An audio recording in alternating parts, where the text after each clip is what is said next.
এবার রঘুনাথগঞ্জে গ্রেপ্তার দুই বাংলাদেশি গরু পাচারকারী। আপনাদের জানিয়ে রাখবো আরো একবার, এবার রঘুনাথগঞ্জে গ্রেপ্তার দুই বাংলাদেশি গরু পাচারকারী।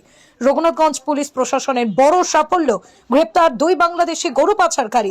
মুর্শিদাবাদের রঘুনাথগঞ্জের জঙ্গিপুর পুলিশ ফাঁড়ি গোপন সূত্রে খবর পেয়ে দুই বাংলাদেশি গরু পাচারকারীদেরকে গ্রেপ্তার করে।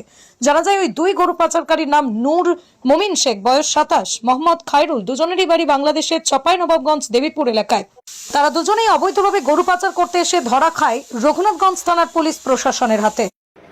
কি নাম তোমাদের? মমিন। মমিন কি? নূর মমিন। কোথায় বাড়ি? বাংলাদেশ। কি করতে বাংলাদেশে কোথায়? দেবীপুর বাড়ি। হ্যাঁ? কি করতেছিল হ্যাঁ? গরু আনতে এসেছিল। গরু আসছিল কোথায়? এর আগে এসছো? জি না, এটা প্রথম। এই তোমার নাম কি? কবে করছো এই জিনিস? খায়রুল শেখ। কোথায় বাড়ি তোমার? বাংলাদেশ। বাংলাদেশের কোথায়? কতবার এসছো এখানে? কতবার এসছো? কতবার